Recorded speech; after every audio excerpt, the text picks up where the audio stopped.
એ તો રેડી છે તમારા ઉપર છે લખો થઈ જાય લઈ હા મેં હનુમાન દાદા આવી ગયા છીએ બાટલા ચડાવવા ખરીદી કરવા મેળ આવી જાય અમારે કસ્ટમર આવી જાય બે કામ. Good morning Botad. તો ભાઈ સવાર થઈ ગઈ છે બોટાદમાં. જો ભાઈ આ રીતની આ જગ્યા છે બોટાદ થઈ છે ને એને ખબર પડી જાય કઈ જગ્યા છે. અહીંયા અમે ઉપર રહેલા હતા સ્વાસ્તિક હોટલ કંઈક છે એવું હતું ને ત્યાં રહેલા હતા. તો સરસ મજાની મોર્નિંગ થઈ ગઈ છે. હવે નાઈ ધોઈને રેડી થઈ ગયા છીએ કમ્પ્લીટ ને હવે જવા દઈએ હનુમાનજીના દર્શન કરવાને. આજ ખાસ છે ને ભાઈ આજ શનિવાર છે. શનિવાર રહ્યો ને એટલે મોટી માત્રામાં પબ્લિક હશે શ્રદ્ધાળુ છે કેમ કે એક તો વેકેશન પ્લસ શનિવાર એટલે ઘણી બધી ભીડ છે પણ જોઈએ છીએ કન્ટિન્યુ બન્યા રહે. હાલો કાંઈ બધું રેડી થઈ ગયું છે કમ્પ્લીટ. ફાઇનલી બોટાદમાં તો સવાર તો થઈ પણ ક્યાં આવ્યા છે આ ભાઈની ઘરે ગટ્ટીભાઈ શું કહેશો? કાંઈ નહીં ભાઈ કૌશિકભાઈ પહેલી વાર આપણા ઘરે આવ્યા છે એટલે ઘણા ટાઈમથી મળવાની ઈચ્છા હતી. આપણે એ બાજુ ગયા હતા પણ આપણે કંઈ મળ્યા નહીં. પણ ભગોડા સાઈડ આવે પછી ત્યાંથી વૈયા જાય કંઈ કોન્ટેક્ટ કરે નહીં. અમે અહીં આવ્યા તો એનો કોન્ટેક્ટ કર્યો એમ બીજું કંઈ નહીં. આ વખતે હવે આવો એટલે આવો પાકું પાકું. હવે ભાઈને ઘરે બેઠા છીએ હવે હવાની કરીએ થોડું. હવે અહીંયા છે ને ગટ્ટીભાઈ જો નાસ્તો લઈ આવ્યા સવાર અમારા સ્પોન્સર મળી ગયા. અમારે નાસ્તો કરેલો નહોતો એવું હતું. હા નાસ્તો કરેલો નહોતો અમે મેળ આવી ગયો અહીંયા ડાયરી જો. ચાલો તો હવે નાસ્તો કરી લઈએ. જો ભાઈ સરસ મજાનો નાસ્તો લાવી નહીં કરી ભાઈ અત્યારમાં હેરાન કર્યા એવું થયું ને. અમારે જમવાનું બાકી હતું જગાડ્યા હવે આવડાને કેમ કે અમારે 7:30 આવડાને જગાડ્યા એટલે 8-9 વાગે જાગતા છે. જગાડી દીધા અમે રજા આવી છે ને એટલે એવું છે. જો ભાઈ તો ચાલો સરસ મજાનો નાસ્તો છે આવી જાઓ નાસ્તો કરો. ખમણ ફાફડા. હાલો ક્યારે પધારશો? ચોક્કસી જવાનું થાય લાવી આવશો ને પાકું ને પાકું ને બેન?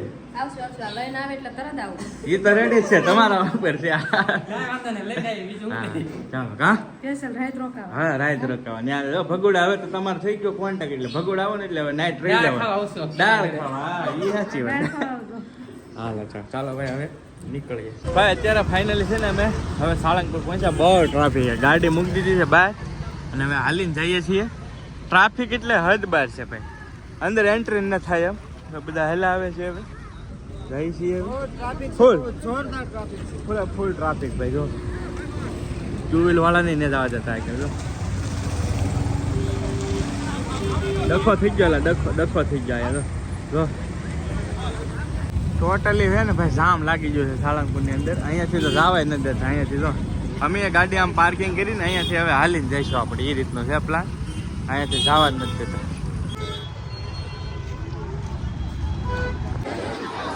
કેટલી ટ્રાફિક હે? ટ્રાફિક ભાઈ હદ બાર. આમ જો ખરી આ ભોજનાલય છે જો ટ્રાફિક છે. આ બાજુ તો મંદિર છે. મંદિર સાઈડ તો તમે જોજો એટલે આઈડિયા આવી જાય. ફૂલ ઓન ટ્રાફિક ભાઈ આજ સાળંગપુર દાદાના સાનિધ્યમાં. દર્શન મુશ્કેલ છે આજ.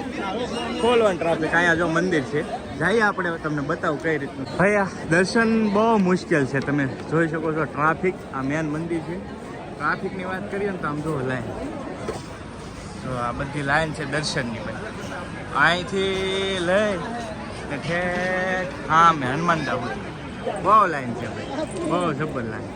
તો ભાઈ આપણે તો છે ને ફેમિલીમાં આવેલા છીએ ને એટલે એવું નક્કી કર્યું કે અહીંયા ને દર્શન કરી લઈએ હનુમાન દાદાના. બાકી ઓલા મોટા હનુમાનજી છે ને ત્યાં જઈશું ને. હનુમાન દાદા આવી ગયા છીએ.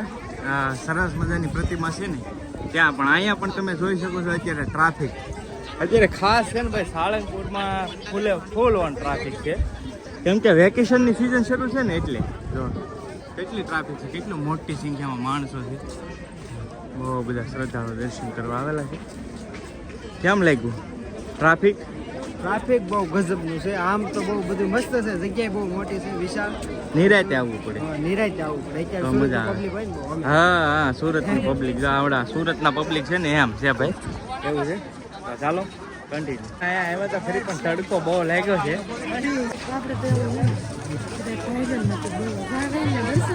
દર્શન એટલે અત્યારે એવું છે ટ્રાફિક બહુ છે ને એટલે એમ છે. બીજું કાંઈ વાંધો નથી. ચાલો તો હવે નીકળીએ આગળ. અહીંયા દાદાના દર્શન કરી લીધા છે મસ્ત. હવે છે ને આ ચકલાના માળા હતા સરસ મજાના. તો મટકા માટલી ઓલી ટીંગાડી છે ને ગરબી શું કહેવાય એમાં ચકલા કરે તો 2 ઘર લઈ લીધા ચકલા ના. જોઈ લે બધું જોવા અમે ભાઈ ભાવનગર પહોંચ્યા છીએ. પીજી ભાઈને ઘરે આવ્યા. રસ્તામાં થોડાક ઓપકા કર્યા. મેં પહેલી વાર લાઈફમાં એવું થયું કે 4 વ્હીલની અંદર ઉલટી ફીલ થઈ. એટલે ઉલટી ક્યારે થતી નહીં મને, પણ રસ્તામાં થોડુંક ઉલટી જેવું છું. તો બ્લોગ પછી કટ મારવાનું જ ભૂલાઈ ગયું. થોડીક વાર આરામ કર્યો મેં. હવે થોડુંક આમ મજા આવી છે. તો પીજી ભાઈ ત્યાં બેઠા છીએ. આઈસ્ક્રીમ ખાધું. 80 કલાકથી અહીં બેઠા છીએ. જો બધા હવાઈ કરે છે.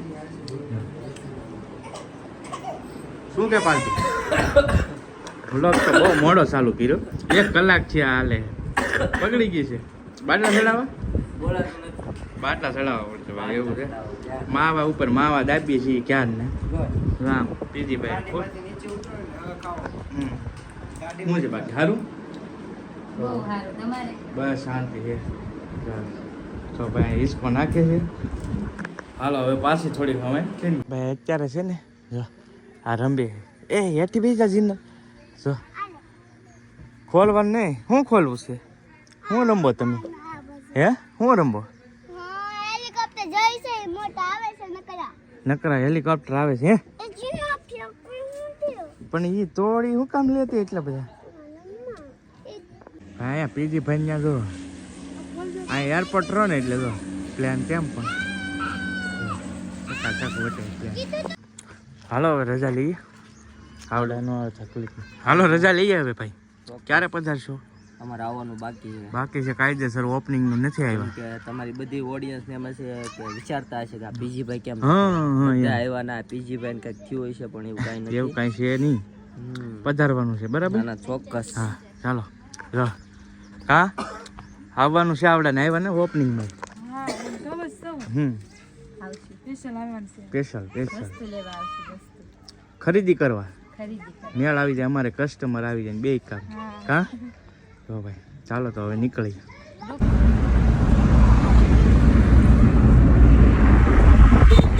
ફાઇનલી છે ને હવે જો પાછા પહોંચી ગયા છીએ ઘરે. અને હવે તો ગાડી પાર્કિંગ કરીએ છીએ. પાછી મૂકી દે ગાડી. અહીંયાથી હાલે ભાઈ છે ને આજ હવાની વાત છે કે જેમાંની એમને છે એવું છે. કેમ કે જેમાં એવું હતું તો ઉલટી થઈ રામભાઈ. ગવાસ છે ને મસ્ત મસ્તની પાછી દાળ બને નાખી દે. દાળ બની. હા મિક્સરમાં ધરાઈને ખાઈ લેવાનું. હા બધા બે ગયા છીએ.